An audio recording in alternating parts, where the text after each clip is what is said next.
Welcome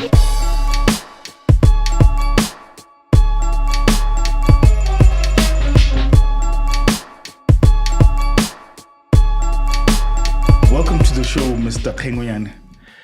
Yeah, so tell us about yourself, sir. Yeah, so I'm Motheo Kgengwenyane. I'm the CEO and founder of Grey Ed and also AI Africa. As you said, I'm doing my final year of university at University of Kent in the UK. And yeah, I founded Grey Ed, I think a year ago, and then AI Africa, I think a month ago. Grey Ed is set up to democratize quality education. So it caters for both teachers and students. And then AI Africa is with the belief that every country needs a national AI model that caters to the socioeconomic, the culture, the language, the linguistics, and the national strategy, and most importantly, works in the best interest of the country above all other foreign interests. So yeah, that's what I do. Yeah. Interesting stuff. Before we get into what it is that you do, I think let's talk more about your economics. Your economics. Where did you start? Why economics of all the subjects? Yeah, so in A-levels, I wasn't sure what I wanted to do. I had taken maths, physics, and economics in my final year. And then for AS, I was doing as well as chemistry, but I dropped it. And I still didn't know. I knew that one of those subjects was the ones I wanted to do, but I still wasn't sure. So in the end, I just picked what I was good at, which was economics. So yeah, but when I realized in uni, I was like, oh man, I enjoy economics, I'm good at it, but I'd rather be in tech. So that's why I shifted to start tech companies, but economics, I'm still enjoying it. It's fun, I think there's a huge opportunity to merge tech into economics and use that knowledge to, have a positive impact on the world. Was it part of the story of you doing what you're doing now, you studying economics, or was it just a case of okay, let's just see how this goes? No, it's part of the story. I mean, it's you get exposed to, because economics, you focus mainly on the problems. You don't focus on the good things that are happening. So there are many problems in the world in terms of hunger, water. 1 in 4 people have access to clean water in the developing world. Hunger is still an issue, even though we've done remarkable work in defeating poverty. Infrastructure, energy, all those things. In development economics, you look at that, and you realize there's a huge problem, and there's something in you that's like, this doesn't sit right with me. You need to do something about it. Yeah, so it is part of the story. Yeah. And also the type of thinking and analysis that they teach you. It's key. The way you look at things. Yeah. I'm an economics product myself. Yeah, so it's kind of interesting how other people see it also. So I wanted to know how you related to it. Yeah, but then can you just tell us, you're doing your final year, but you've already got these 2 huge companies going on. Most of the people, I think, maybe let me just go back, story sa BOTSWANA, in the 1960s during independence, and I think we didn't have nurses, we didn't have teachers. The 60s and the 70s, then in the 70s we saw the diamond boom. A lot of jobs were imported, but then over the years, even through the 80s and the 90s, which were BOTSWANA's golden years, we saw people, there were lots of jobs. Only in the 2000s and 2010s did we start now seeing students or graduates rather, basa absorb you automatically get the system, because I think the system had become saturated. So even today, we still have students who see themselves as employees, but when you're still studying and yet you have started your entrepreneurship journey, can you just kindly tell us how that happened? Was it something that happened kaboom, or was it something that maybe you were exposed to? How did it happen? It really happened from my dad. I don't think I ever, even in high school, I never looked at like I'm in school to get a job. You know, I'm in school to think, because I started my first company when I was 18. Okay. And yeah, immediately when I was of age, I went on SEPA. And it was nice because when I went of age, that's when SEPA went online. And you could register online and everything. So that's when I started, I registered my first company. And yeah, watching my dad, he founded in Lead. You know, he founded his own companies. He runs his own companies. So for me, and also I just always wanted to be a producer. I wanted to produce something and solve something. So I just always had that mindset, especially, but it mainly came from my dad, you know, and also... At what age were you exposed to this? I mean, from the get-go. He founded Inily just after I was born. Oh. Yeah, so it's, I think 2002 it was founded and I was born 2000. So he just after I was born, and, you know, I saw the sacrifice that it takes to, you know, run a company. You know, he's always at work, etc.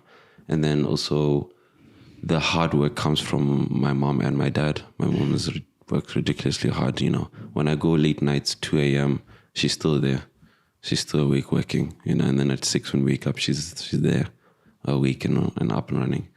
So, yeah, and then with my dad, you know, just that exposure of he runs a company, why can't I do that? You know, he's solving problems, why can't I do that? And then he introduces me to whatever he's reading. So like 10x mindset, he introduced me to that. Abundance mindset versus scarcity mindset, he introduced me to that. And yeah, those things completely changed the way I view the world. What are those things? So the abundance mindset is, and versus the scarcity mindset is really like, you know, abundance is there's so much of everything. We can collaborate and we can share and we can work together. Scarcity is there's not enough of any of everything. I'm going to take everything for myself and I'm not going to work with anyone else. And in the developing world, including Botswana, you see a lot of the scarcity mindset is, you know, people won't want to collaborate with you to go for a tender because they want it all for themselves. Even though if they collaborate with you, the chances of winning the tender increase by 2, you know, or they go in and from the get-go, they're like, I'm going to be a tenderpreneur. You know, I'm just going to do that and everything. But abundance mindset is, you know, there's so much of everything. Let's just collaborate. You know, there's going to be an overabundance of everything. Energy, water, food, it's all coming. So let's just work together. You know, there's so much we can do together. So it's those type of mindsets that, you know, sadly we're plagued with the scarcity mindset here, which I'm sure you've experienced. Of course, I can totally relate. Yeah. Oh, that's what's up. So then you grew up under this great tutelage, and was there ever a point where you did holiday work or something at your dad's business? No, not really. Actually, I haven't. Yeah, actually, I haven't. Even in high school, I haven't worked there at all. It was only after I finished my A levels, I went to go work at Digital High. I think I worked there up until I left for university. But otherwise, no, in high school, I never worked there. I think maybe I went there to do homework. Oh. But in terms of actually working there now, I never actually worked there. I'm dyslexic. So in standard 2, like standard 1, standard 2, I was still learning phonetics. You know, I was still doing A, B, C, D. When all my age mates, they were like speaking fluent English, etc. They were done. You know, so I was always a couple of years behind my age mates in terms of English and language processing. You know, in standard 3, I was still getting 2 out of 20 in spelling tests. You know, I remember that. So, but then my mom got me a dyslexic tutor, and that completely changed. I didn't catch up with my peers, but the gap stopped increasing. And I started, my language processing increased, and I started, you know, I now can speak English, I now can write English, etc. But I'm still dyslexic, but it's much better. And that made me realize the value of personalized learning. You know, this one blanket fits all that method that we have is not working. You know, there was a poll done in the US by Gala, one of the largest companies that does surveys and polls. They said that from grade 5 to grade 12, student engagement decreases by over 50%. From grade 1? Grade 5 to grade 12. Okay. Student engagement decreases by over 50%. So something's happening there. And it's the one we have one teacher delivering one method of teaching to 30 students who all have different personalities and different learning styles, different learning disabilities, etc.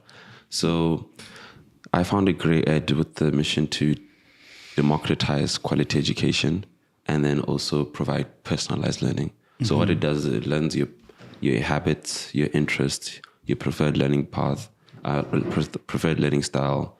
If you have any learning disabilities, it learns that, all that. And then it's based off the syllabus. It's based off the syllabus. And then when you interact with it, you already know that, Thanks, Papa. that what you're doing is based off the syllabus, it's based off you. So it's when you're interacting with it, it knows you. And it's like, oh, yeah, and I know Monty. I know Monty loves Arsenal. I know he loves Arsenal, but he wants to learn Newton's laws of motion. I'm going to be like, oh, when my favorite players were back in the day, the Mesut Ozil. So when Mesut Ozil is about to kick the ball, the ball is stationary, there's no force acting on it. But when he kicks it, there's now a force acting on it and it now starts moving. So it personalizes the learning to your habits, your interests, your learning style, etc. So, and then also we want to make it highly affordable. So the goal is to get it down to price zero. But right now, I think it's about 200 pula a month. So now imagine, it costs a human tutor is about 200 pula per hour for 1 hour. And it's just a human tutor. This is 200 pula per month, where you have a tutor that knows you, that is there 24/7, and that can help you with anything you need. And you can interact with it unlimited throughout the month. I mean, that's a game changer. That's now like everyone can have access to a personalized tutor just on their phone. So that's the goal, to make sure that everyone has access to it and personalized learning, so that we try really attend to this education crisis that we're having, not just in Botswana, but across the developing world. So is it an idea, or is it already rolled out? So right now we're at MVP stage. So it's up there on the internet for people to use. So anyone can just go in and sign up and create an account and start using it. And then now we plan on actually launching the full solution by the end of this year. That's awesome stuff. This is interesting. So how's been the reception so far? It's been good. I forgot to talk about the teachers part. So teachers have a remarkable job, like I said, but they spend a lot of their time on nonsense things. They spend on average 8 hours a week on lesson planning. It's nonsense. I don't know why they have to be spending so much time on lesson planning. So what we've done is we've created this tool for teachers where they can go in and they can cut down their lesson planning time every week from 8 hours a week to 15 minutes a week, unlocking 7.5 hours of extra time during the week. So this platform, what does it plan it for them? Yeah, so they just go in and they just sign up. It's AI driven as well. So they just press a lesson plan, and the AI will ask them, what subject, or do you want to, and what are your objectives, all those questions that they want. And then they just fill it in, then lesson plan is produced, and then they're done. And that's 3 minutes. 3 minutes, your lesson plan is done for the week. So that's to free up time for them to be more with students. I think that's a powerful tool. And also in terms of brainstorming lessons, etc. If they want to, change the lesson up type and have more engagement, if they're struggling with the student, they can seek advice from there. If they have a student, let's say, with autism or any other disability, they can go in and seek advice there on how to do it. Or they can even create a lesson plan specific to a student. If a student has dyslexia or anything, they can be like, this student has dyslexia, but I still want to teach them Newton's laws. So could you create a lesson plan for me to do it? And they can do it, and they can write it. Or, sometimes we get lazy teachers. We're not going to all get excellent teachers.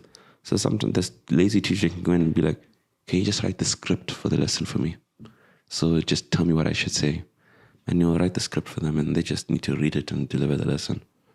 So it's there to really help teachers with their freeing up time and also being more productive. Is it in line with the curriculum, Botswana? Yes. So all the responses are all coming from the curriculum. So it's all coming from the syllabus. So everything, if the lesson plan is for biology, photosynthesis, whatever the syllabus says you should teach and how you should teach and how you should deliver in for that topic, it'll produce that. How did you get it to do that?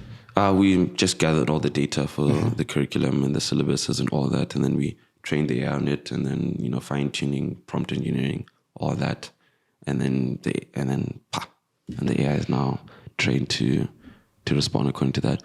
But most importantly is the safety aspect, because we're big on safety and ethics in terms of the use of AI. So for students can't go on grade and say, could you tell me a dirty joke that I want to tell my friends? They'll say, no, I'm just here for your educational experience. Or let's say, because people ask Monty, but they can just do these things on ChatGPT. On ChatGPT, you can get ChatGPT to tell you how to make napalm, which is a weapon that is banned in the international warfare. So you can't even use it in war because it's that dangerous. You can't do that on grade. We've tested it. You can't get it to do that. So the safety aspect most of that it's going to be dealing with young kids. Yeah, exactly. So the safety aspect is big. So anything beyond education, it won't respond. So it's very, very safe and very ethical. But we're still there. Can you just explain what is AI? Yeah, so AI in simple terms is basically simulates the human brain. Artificial intelligence. Yes. So it's intelligence that's basically artificial. It's a section in computer science that's really quite deep in algorithms and etc. But it basically, I want you to imagine a human. So it simulates the human brain, meaning that the same way the human brain works is the same way it works. So that's why now you can talk to it. So now we have generative AI where you can actually talk to an artificial intelligence using human language. So I can say hi, it'll say hi back. And I say, how are you? And it'll say, I'm good, thanks, and you. And that's why you can now start talking to it. So it's quite big now because as you can see, OpenAI, in a year they made $1 billion, which hasn't happened before in any other company, which is quite big. But that just shows the power of AI. Every country is now waking up, except some countries. But every country is now waking up to AI. Are we one of those countries? Yes, we are one of those countries. Every country is now waking up to AI because we're entering a new industrial revolution. And this revolution is the production of intelligence. So that's why I also founded AI Africa, because I believe that every nation should have a national AI model that works in the best interest of the country and should be a citizen for that country.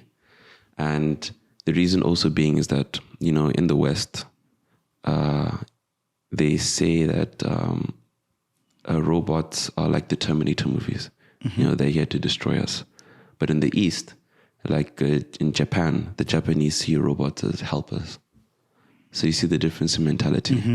So now, which one would you want to adopt? Would you want to adopt the mentality of the West, the people who are designing the AI that you're using, or the ones in the East where it's like, oh no, in Japan they see it as helpers? I follow Sam Harris, and I just want to read something that his friend sent to him, saying, and who works in Silicon Valley and has been talking to these AI guys who are developing the models.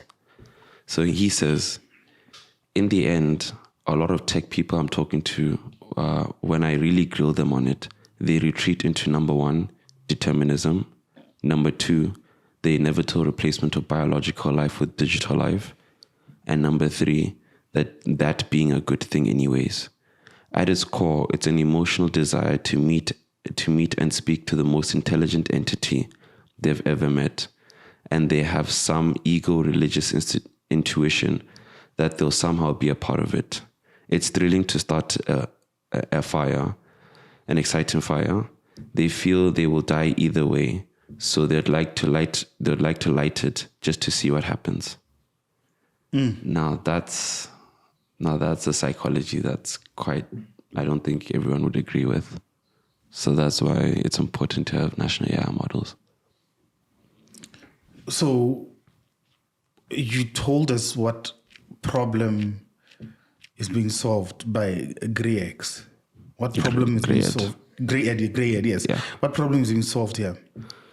So the problem that's being solved here is in the future, comp science. The reason why, all these top guys, the founder of NVIDIA is saying don't study comp science, don't even learn programming anymore, is because we'll soon be able to program in English, in human language. Yeah, the likes of Python and those programming languages will be outdated because now you, an economic student, will now be able to program and create a platform just by typing in what you want. Simply like that, using AI. So, but I believe that someone in the village who doesn't know English but has access to the AI should be able to still program in let's say Setswana. They only know Setswana, or they only know Kalanga, or they only know Swahili or any other African language. They should be able to program in that language. As well as, it's also solving the fact that it's, we need to democratize AI, access to it. Not many Africans can afford $20 a month for, ChatGPT or Gemini. Actually, on average, most of them are $20 a month. Not many people can afford that. So we need to democratize it. And that's why, AI Africa is $5 a month. But still the same powerful AI models as the ones which are $20 a month. But AI Africa is now trained on the data of the country. And it knows the socioeconomic, it knows the problems of the country. One of the examples I give is in South Africa, in Soweto, in the evening time. If you go there, you'll see a black cloud there because of the type of stove that they use for cooking, which is not very climate friendly. But they can't afford... Exactly. But they can't afford a better stove. So if you go on ChatGPT and you say that, you're from a low-income housing and you need a way to cook, it won't suggest that stove, because of climate change and etc., because of the interests of the West. So, but we need an AI that's catered to the country and the socioeconomic problems of the country, and most importantly, the interest of the country. So we need one where it'll suggest that stove, where it'll suggest that, oh no, just use that stove because, that's all they can afford. That's all they can get their hands on. So that's why we need these AI models that actually care and act as AI citizens of the country. So that's the problem to solve. It's in the context and tailored to the country. And then this one, is it running as well? Yeah, it's up and running now. Yeah, it's online. Now, there's been a lot of people who are when it comes to AI, the use of AI. AI is here to take people's jobs. AI is here to do this. AI is here to do that. Can you just kindly untangle that for us? Yeah, I mean, that's justified. It's very justified. I mean, we have this thing in our brain called the amygdala. It's what kept us alive back in the day, where in the bush, if you're standing next to a tree and you hear the tree leaves rustle, your amygdala tells you it's a lion, run. Immediately, even though it's just trees rustling. But that's because if it is a lion, you're dead. But if it's not, at least you didn't take a chance. So we still have that in our head. So whenever something new comes along, the amygdala acts up and says, "Be afraid. It's a threat." So that's we're biologically inclined to do that. So with AI, you see something new that we don't fully understand, and it's quite powerful. So the amygdala is going to act up and say, "This is a threat. This is not good. We should do something to prevent it." Which is not really the case, because what's really happening is AI won't replace jobs, but someone using AI will replace someone who's not using AI. We say that in 2030, there'll be two types of companies. Okay.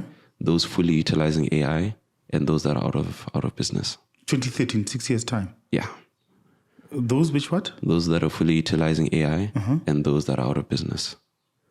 Yeah. So every corporate needs a chief AI officer because you can't rely on your CTO to do it. You can't rely on your IT support to do it. You need a chief AI officer who's well versed in the AI world keeps up to track with all the changes that are happening and recommends within the company, helps implement AI systems in the company just to keep up with the pace, because you're doing with AI, you can do something faster, better, and cheaper. So it doesn't necessarily take people's jobs. It can enhance. No, it enhances jobs. It is going to take a few jobs, just like, any other industrial revolution does. Of course. It's going to take a few jobs, but it's also going to create a lot of jobs because everyone can now do a lot of things with AI. You can now create content with AI. You can now create whatever you wanted to create. You can now, soon you'll be able to code with AI. So now it's allowing people to do a lot of things that they couldn't do before. And at a cheaper, much cheaper than before. So it's also going to create a lot of jobs, as well as, it's going to take a few jobs, but yeah. So don't you think this AI is going to change the whole ball game? Yeah, school kids who want to go and study stuff. I mean, it's now gonna be difficult to know, okay, I'm going to uni for the next 4 or so years. So by the time I finish, would whatever had I studied, would it still be relevant then, or there would have been an AI that would have now taken up space? Yeah, that's a good question. Yeah, I mean, it's important that students use AI throughout their university journey, because when you enter the workforce, you will be using AI. If you're not, then you're not going to get a job, because someone using AI will get that job. So it's absolutely important that students start using AI throughout school. I know a lot of people say that if people are using ChatGPT, it's cheating, but I don't see it as cheating, because the inevitable is that it's going to be a part of our lives, in our livelihood. But an expert who's using AI will far defeat someone who's not an expert who's using AI. So if you go to school, say that again. An expert who's using AI will far defeat and outperform someone who's not an expert who's using AI. So when you say you go to school for 4 years, you're becoming a domain expert. And when you're conversing with the AI, you know the right questions to ask. You know exactly what you're trying to seek. But someone who didn't go to uni and is not a domain expert, they won't know what to do. And the thing with AI is that it's reliant on data, and it's reliant on the prompt that you're giving it. So someone who's a domain expert will know exactly what to say and know exactly what they're seeking for. But it depends on also the degree. A lot of things, the hot degree, which is going to be in the future, is digital biology. Because I think the NVIDIA CEO said that for the first time ever, biology is now becoming an engineering course. It's no longer just a science, because now we're getting to uncode the genome and everything like that. And with AI introduced, many things that can happen now. So the degree is still relevant, because you're becoming an expert and you'll be able to use AI much more powerful. So it's still, even if it's 4 years, it's still relevant. Yeah, it just depends which one. Yeah, because I think it's a difficult. It's also something that it's an ongoing debate. I was watching some video of some guy who was saying that education as it was needs to be tailored to the age of AI, where now it's not just about you knowing something and then you flexing that, you know what, I know this, because exactly what you've been saying, that the AIs of this world now being trained to also know. I mean, back in the day, it was a big thing to know coding, to know your Python and, those other programs, Linux and all of those things. But now, here we are now, where we have platforms that can easily duplicate that. So now, I think that's the problem that people are trying to grasp and deal with. What does this whole advent of AI mean? I don't know if I'm making sense though. Yeah. I mean, the educational, so you know how our immune system works. Whenever you have a pathogen or something new that enters the body, your immune system goes and kills it immediately. Yes. So we say the same for business. Some domains have a very strong immune system where the moment something new enters, they kill it, even if it's good. We see that a lot in companies where someone will have a good idea, but the company will say, no, we've been doing the same thing for 20 years, it's been working. We're going to shut that idea down. So some companies have strong immune systems, some don't. So the same thing with certain domains. Education has the second strongest immune system that we know. It doesn't change. Any new idea, they shut it down. The strongest immune system is the Catholic Church because they don't entertain new ideas. So they immediately kill it. Education is the second, where any new idea they immediately kill. That's why we've seen the same education system for 100 years. Everything else has changed. Every other domain has changed. No, that's true. But education, Still same the thing. same. The desks, how they're aligned, everything exactly one the teacher same. standing in front of students, everybody facing the same direction. Exactly. But now that is fully under threat, because why do you go to university? To seek knowledge from an expert. So now what happens when you have an AI that's fully trained to be an expert in that domain, and that will only cost you $20 a month instead of the high tuition cost? What happens then? Universities are under threat. So education has no choice but to change. But will they change? My university, I doubt they'll change. Because, why would they? So education does need to change to fit the times that we're in. They need to, because like you said, coding and those Python and JavaScript, learning how to code was big, But now, maybe the best thing to do for your child is not to teach them coding, but to teach them prompting. Maybe that's the best thing to do for your child. Teach them how to prompt these AIs and train them to do what they want them to do.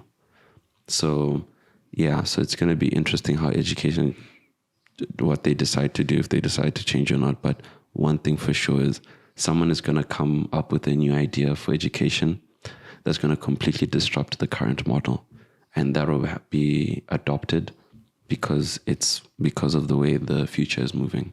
But it's very difficult because we don't know what's going to happen and how things will look like in 10 years. Everyone has their own prediction. Elon Musk has his own prediction. All these guys, but most of them can't predict past 5 years because it's just too uncertain. Now, our country has an unemployment rate of about somewhere in the mid-20s.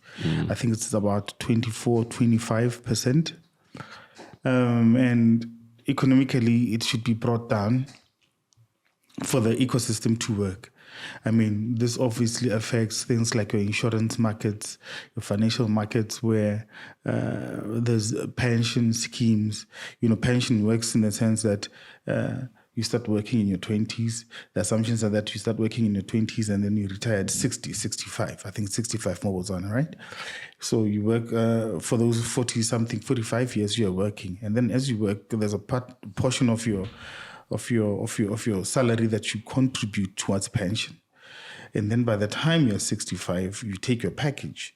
And then the pension funds can guarantee you your package because the assumption is that the whole employment ecosystem is going to keep absorbing new entrants.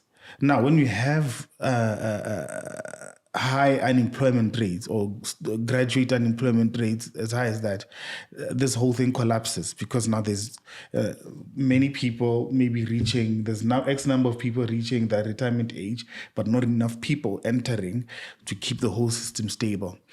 Now, AI, what it's doing is that, for example, some of the things that you just spoke about that I don't necessarily, now as a business owner, I don't necessarily have to look for a hardcore person to maybe do the job physically. I can utilize AI or get some prompts and then to get a virtual AI to be a virtual employee for me.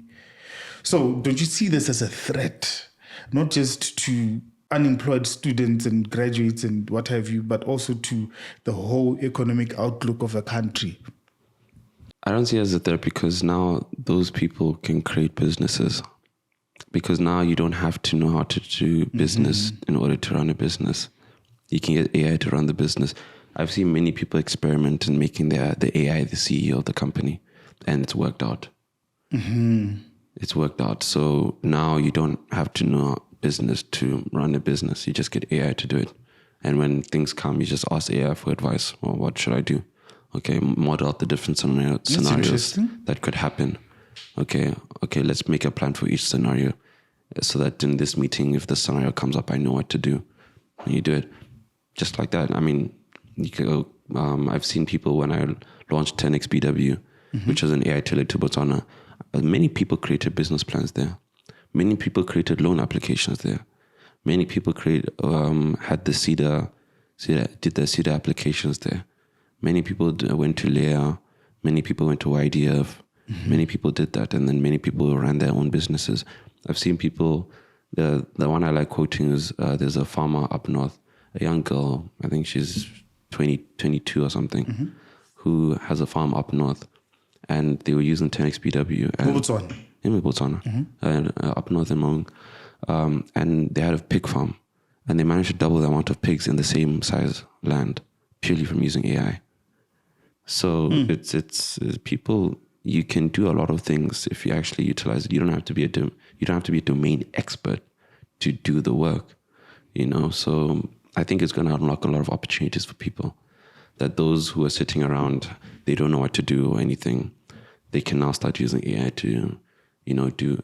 Because what we see is many people have a job to feed their children, pay school fees, pay insurance, pay all those bills, and are not actually doing what they want to do. Now AI will allow them to do what they want to do. So that's what I see, that AI will unlock those opportunities that now people can finally do what they want to do because they have something that can really help them along the way. So that's how I really see it. That it actually enables people to do what they wanted to actually do. I mean, in AI Africa, the Botswana one, I think its name is Khosi. If you talk to Khosi, it's been trained on the financial system here in Botswana. It's been trained on the laws. It's been trained on all the data available, from all the ministries, all the parastatals, etc. All that data in Botswana it's been trained on it. And then we've also trained it on all the great business strategies, business models out there in the world that have worked and that have also worked in the developing world. So you can actually use it as your CEO, and you can actually use it to start a business. You can use it to when you're just doing your day-to-day. So like, for example, if you ask ChatGPT to create your business plan for an idea that you have, which let's say it's farming, it'll create you the business plan, but it won't be in the context of Botswana. Of course. Now, if you ask Khosi to do that, it'll create you a business plan, it'll be in the context of Botswana. And when you ask it on business advice and etc., it'll be in the context of Botswana. So you can actually use it to start and run a business, and you don't have to have that entrepreneurial mindset. You just have to be, if you're a good employee, you just have to listen to the AI and do the job and do the goals it sets out, etc., and the tasks. So it's available to the public? Yeah, it's online. You can just use it out there. Yeah, it's on AI. It's on the platform AI Africa. Oh, okay. Yeah. And then do I have to be a subscriber for me to be able to access this? Yeah. So it's $5 a month, which is about 60-70 pula a month. Yeah, so we're trying to make it much more affordable. So ChatGPT is like $20 a month. So we're like, okay, we need to make it more than half, more affordable than ChatGPT. And then we're going to keep driving the price down. So right now it's at $5. So we're going to keep driving the price down, hopefully get to $0 in due time. But for now it's at $5, and people can use it online to do whatever they want, really. Whether it's from candles to farming to any tech entrepreneur, anything really. Yeah. Oh, that's what's up, man. Yeah. This is interesting. So, but how's been the take-up so far? I launched it 2 weeks ago. And right now I think we're just under 20 users, which is pretty good. For the first 2 weeks. But we're very focused on retention. Do people keep coming back and using it? That's the main focus. Because when you're a subscription-based model type business, your key thing is retention and growth rate and all those things. So we're happy that people are still coming back to use it and etc. So yeah, it's mainly been, I think it's Botswana and SA that people are using it for. Yeah. what do you think needs to happen in Botswana so that people can really understand, the different types of AIs that are being brought about by different people, and going to the different spaces? Could you feel out, AI is there, but Botswana are not on it and really utilizing it to the best of their abilities. What needs to happen? I think it's not really an AI problem or anything. It's really the mindset of Botswana. We're not innovators. We're not highly productive people in terms of relative to when you look at the productivity indexes across the board. Botswana doesn't rank high in any of them. We're really consumers. So we wait for others, countries to innovate and then bring it to us. I like giving the example that FNB is the perfect example. We wait for FNB South Africa to innovate on something. Then they bring it to FNB Botswana and then they start using it. And then they implement it here. But no one here is innovating or anything. We just wait for outside to come and do something. So when someone in Botswana creates something, yesterday I was at an event where there were other startup CEOs. Same issue, adoption rate. And when it's tech, it's very poor. So it's really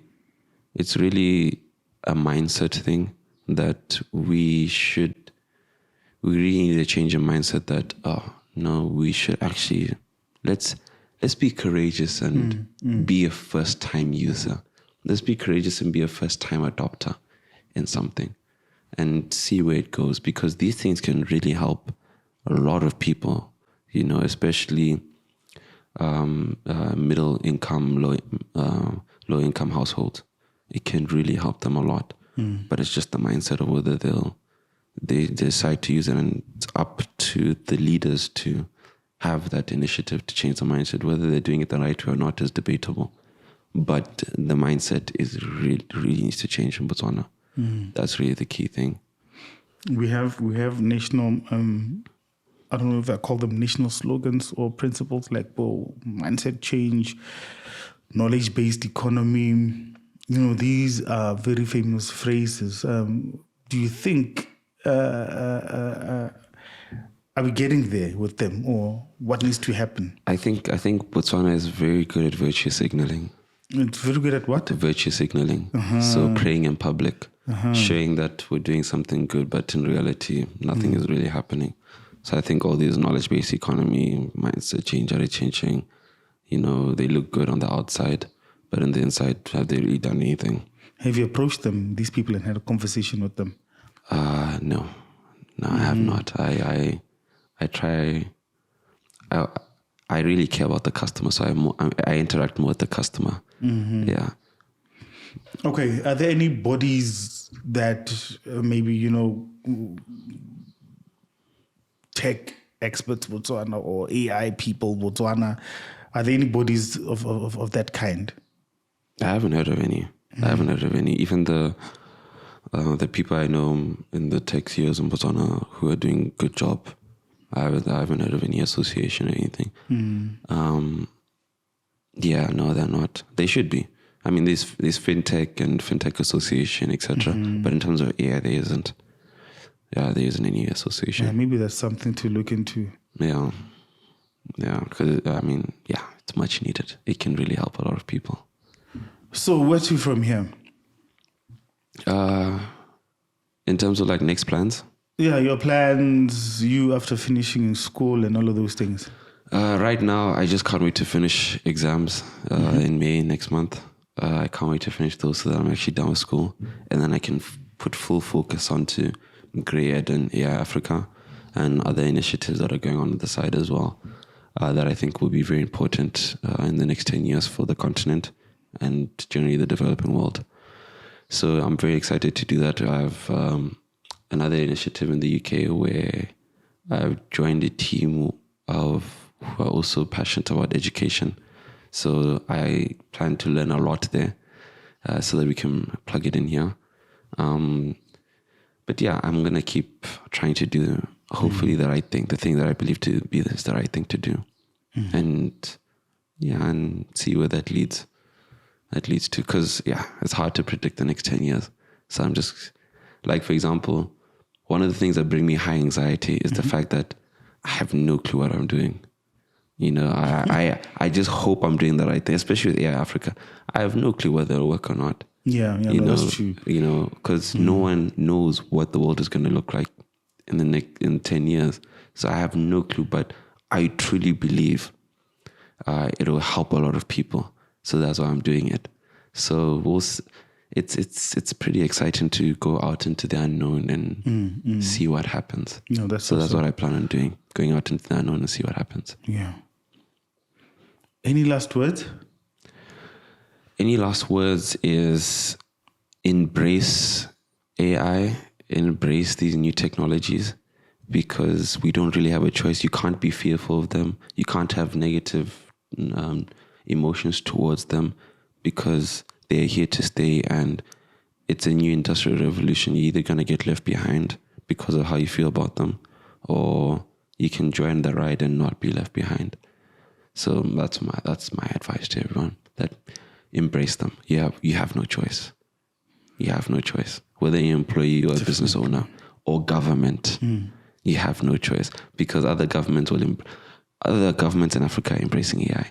Kenya, Tunisia, Morocco, SA, they're all embracing it. And we're going to be left behind. We're going to be one of the few, one of the richest African countries. And we're going to be one of the ones which are completely left behind, because our government do not know the definition of AI.